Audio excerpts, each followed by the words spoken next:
Okay, so in yesterday's lesson we talked about Native Americans. Today what we're going to talk about is how we got Europeans here. So to start off with, we have Christopher Columbus. Comes looking for a way to the Indies. Problem is, he's coming from over here in Spain, and he's got to get all the way over to here where the Indies are. So when Columbus came across, he lands here thinking it is the Indies. Pretty much every other colony started off by people trying to find what is called a Northwest Passage. Northwest Passage is going to be your first vocabulary word. So write Northwest Passage down. Here's the definition. The definition is a water route to the Indies. All right, so they're looking for a water route to get all the way over here. So Northwest Passage, they tried going up north, they tried going here, they will even eventually try going around south, and they do find a water route to the Indies here, although it's a lot longer than what they expected. That was with Magellan. Although Magellan never really made it, he died on the way. The conqueror of the Aztecs was a conquistador named Hernan Cortez. All right? Conquistador are soldiers left over from a war called the Reconquista. The Reconquista was a war where the Catholics of Spain were intent on driving out the Muslims that had come from Africa, who were called the Moors. Now this was both a religious and a racial war because since they came from Africa, they were black. So the Spanish, a lot of people don't realize this, most Spanish people are white. So it was the white Catholics versus the black Muslims in this war called the Reconquista. Well, after the war ended, these people, these conquistadors, all they had done in their whole life was fight. So they didn't know what else to do. So they started traveling the world, conquering lands in the names of their kings and queens. And that's what Cortez was. So Moctezuma was the king of the Aztecs. He gave Cortez all these gifts because when Cortez and his men landed, the Aztecs didn't know what to think of him because Cortez had 2 heads, 4 legs. He had this stick that he would point at people, and there'd be a sound of thunder, and all of a sudden they'd have this huge hole in their chest. Well, they had never seen horses before. So when Cortez comes off of his ship riding the horse, they're both covered in armor. They think it's one thing. They think it is the war god Quetzalcoatl. Eventually, though, Cortez gets off a horse, and they're like, oh, they figure it out. Eventually, there is an argument between Cortez and Moctezuma. Cortez and his men are driven out. That is how powerful the Aztecs were. They had a huge army. But then there's this thing called the Columbian Exchange. Now you guys need to understand, Columbian Exchange isn't all bad. The Europeans brought things to Africa they had never had before, like guns and steel and things like that. But the Native Americans also had things the Europeans never had before, like coffee, pumpkins, turkeys, those sorts of things. So those things were traded back and forth, but there was one thing that was horrible in all of this, and that was disease, smallpox.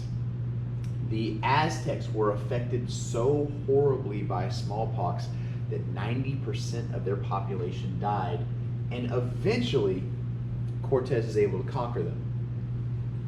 This trend continues with many other conquistadors, and eventually the gold and silver of the New World runs out because all these conquistadors are coming over here, getting all this gold and silver, and sending it back to Europe in the name of God and in the names of their kings and queens. Class isn't over.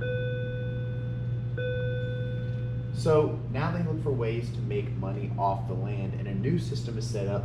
The Spanish began establishing settlements along Florida.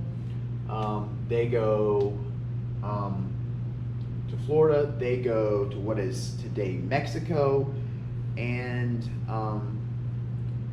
they go to Central America. And they start conquering all this land they bring their own form of government, their own form of religion with them, and they set up this thing called mercantilism. Now, mercantilism, next vocabulary word, so this is your third one. It is basically where a parent country makes money off of its colonies, where the mother country is making money off of its colonies. Now, to do this, they use tariffs, which are basically taxes on imports, and they stop you from trading with anybody but them. So you have to trade, if you're my colony, you have to trade with me. And if you're buying anything from anybody else, you got to pay extra taxes on it. So they're using this mercantilism to make a profit. And they also use something called the encomienda system, another vocabulary word. All right, the encomienda system allows the Spanish to demand labor from the natives as a tax. So basically it's saying, you have to be my servant. You have to be my slave for so many days of the year because you're not Spanish. So you have to do the work for me. Now, in reality, this wasn't supposed to be slavery, or at least not permanent slavery, but that's what it ends up turning into. But there were some problems with having natives as slaves. First problem, natives are used to hunting. They're not strong enough to work on plantations. They're running through the jungles and things like that, catching animals, trapping, gathering, but they aren't used to hard physical labor. So the plantation work was really hard for them because they worked on sugarcane plantations. Second, the Columbian Exchange. Things that would give Europeans like really bad colds, that would make us sick, were killing Native Americans. Huge numbers, 90-95% of the population, sometimes close to 100%. And third, Native Americans run away. They knew the jungle. They run, we can't find them. The Europeans couldn't find them, and Europeans go after them, it's dangerous. Well, the death of the encomienda system comes about because of the church. You see, because of the high mortality rate, because of how many natives were dying, the church says, no, this has to stop. Because technically, once you captured Native Americans, they were forcing them to become Christians. Basically, it's become Christian or die. Some of them died, but then the rest of them would become Christians.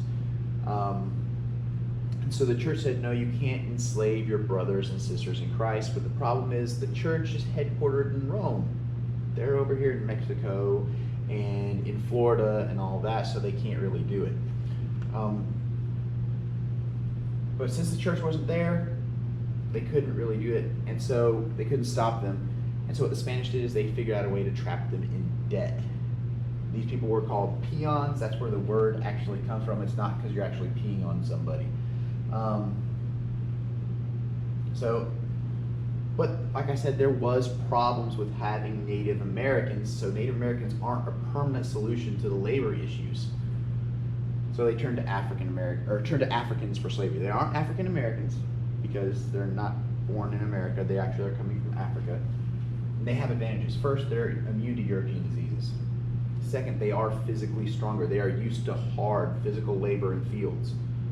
3, they are more subservient. Slavery has existed in Africa for thousands of years, so they understood how it worked. It's an understandable concept to them. Native Americans didn't understand slavery. They didn't understand that a person could be owned. And 4, they're not familiar with the area, so they really can't run away. French also come to the New World and start setting up colonies, but the French have a better relationship with the Native Americans. The French sets up settlements in Montreal and Quebec, which is in Canada, and they start setting up settlements in the Mississippi Valley, which would be like down here in America or along the Mississippi River. But they came for one purpose. They want to kill Bambi. They want to kill Thumper. Skin them, turn them into hats, turn them into coats, turn them into shirts, send them back to France. Make money off of it because fur was in fashion. So they're killing Bambi, they're killing Thumper, they're making money. So the French, this is the Mississippi Valley right here. They settle along the St. Lawrence, which would be a river around here. And they claim it all in the name of their king, Louis XIV. which is why this whole area in blue was called Louisiana. It's not what we call Louisiana today, which would be just basically where this green dot is. So it was a lot bigger back then. That's why the Louisiana Purchase was so big. The English also start setting up colonies in the New World. The English try to follow the example of the Spanish. Spanish came and they made money off of finding gold with the Native Americans, gold and silver. So when the English settle, they're trying to find gold too. So they start digging in the dirt furiously and they can't find any. There aren't any precious metals.